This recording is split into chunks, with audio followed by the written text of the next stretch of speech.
Tableau Software fait partie de cette nouvelle génération d'outils décisionnels qu'il est facile d'utiliser pour un utilisateur non informaticien. Alors, il se connecte à peu près toutes les bases de données, en particulier Oracle, mais également des formats qui nous sont plus communs pour nous utilisateurs, qui sont par exemple des fichiers Access, Excel ou texte. Alors justement, nous avons exporté de l'ERP un fichier achat dans Excel, parce que les ERP savent facilement faire ça vers Excel, et ce fichier-là, nous l'avons ouvert avec Tableau.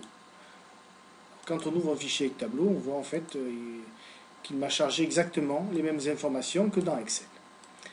Que fait Tableau quand on ouvre un fichier Excel comme ça? Il va mettre d'un côté tout ce qu'il appelle les mesures, comme le chiffre d'affaires et autres, qui sont des chiffres, et donc on va pouvoir additionner et soustraire.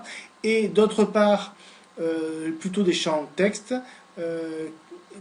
qui sont des dimensions d'analyse, des axes d'analyse par lesquels nous pourrons analyser les mesures. Par exemple, on va pouvoir voir le chiffre d'affaires par pays, par groupe achat ou par code postal. Si on veut faire une première découverte de ce qu'il y a dans notre base, c'est assez simple. Il suffit par exemple de double-cliquer sur chiffre d'affaires achat et je vois que j'achète pour 37 millions d'euros.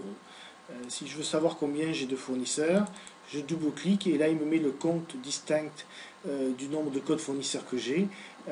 J'en ai 456 auxquels j'ai passé 40 000 lignes de commande et 26 000 sont OK, c'est-à-dire qu'elles ont été livrées intégralement conformément aux conditions contractuelles.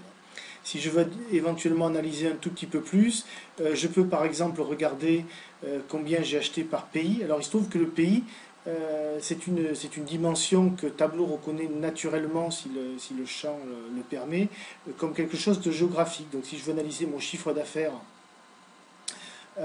par pays, il va me proposer deux cartes ici entre autres. Et donc là je vois que j'achète finalement principalement en France. Le plus gros de mes achats c'est en France où je fais 21 millions d'euros. Mais il y a également le reste des pays du monde où je peux afficher la cartographie de ce que j'achète.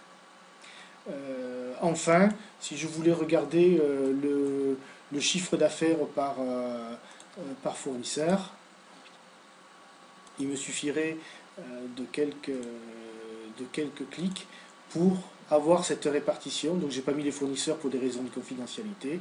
Et si je voulais avoir quelque chose qui ressemblait à un Pareto, il me suffirait de faire d'une part un total cumulé et puis ensuite d'enchaîner avec un deuxième calcul qui serait par exemple le pourcentage du total et j'ai un début de Pareto. Quelques clics complémentaires nous permettraient d'avoir le graphe exact.